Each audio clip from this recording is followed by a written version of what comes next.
நீலகிரி மாவட்டத்தில் பல மணி நேரம் வெளுத்து வாங்கிய கனமழை. பல்வேறு இடங்களில் நிலச்சரிவு ஏற்பட்டதால் போக்குவரத்து பாதிப்பு. மேட்டுப்பாளையம் அருகே உள்ள பில்லூர் அணையிலிருந்து 16,000 கன அடி நீர் வெளியேற்றம். பவானியாற்று கரையோர மக்களுக்கு எச்சரிக்கை. கேரளாவில் அதி கனமழை பெய்யும் என எச்சரிக்கை. காசர்கோடு, கண்ணூர், வயநாடு, எர்ணாகுளம் உள்ளிட்ட 7 மாவட்ட பள்ளிகளுக்கு விடுமுறை. புதிய ஒப்பந்தப்படி வாடகை குறைக்கப்பட்டதற்கு எதிர்ப்பு. பாரத் பெட்ரோலிய கொள்கலன் சரக்குந்து உரிமையாளர்கள் வேலை நிறுத்தம்.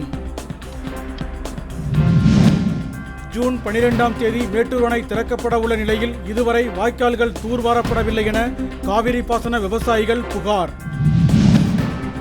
தங்கம் விலையில் பவுனுக்கு 320 ரூபாய் சரிவு. சென்னையில் 1 பவுன் அணிகலன் தங்கம் 71,600 ரூபாய்க்கு விற்பனை. மின்னஞ்சல் மூலம் வெடிகுண்டு மிரட்டல் விடுக்கப்பட்டதை அடுத்து சேலத்தில் உள்ள எடப்பாடி பழனிசாமி வீட்டுக்கு பலத்த பாதுகாப்பு. திருப்பத்தூர் மாவட்டம் ஆம்பூர் அருகே அரசு பேருந்து மீது சரக்குந்து மோதிய விபத்தில் 15 பேர் படுகாயம்.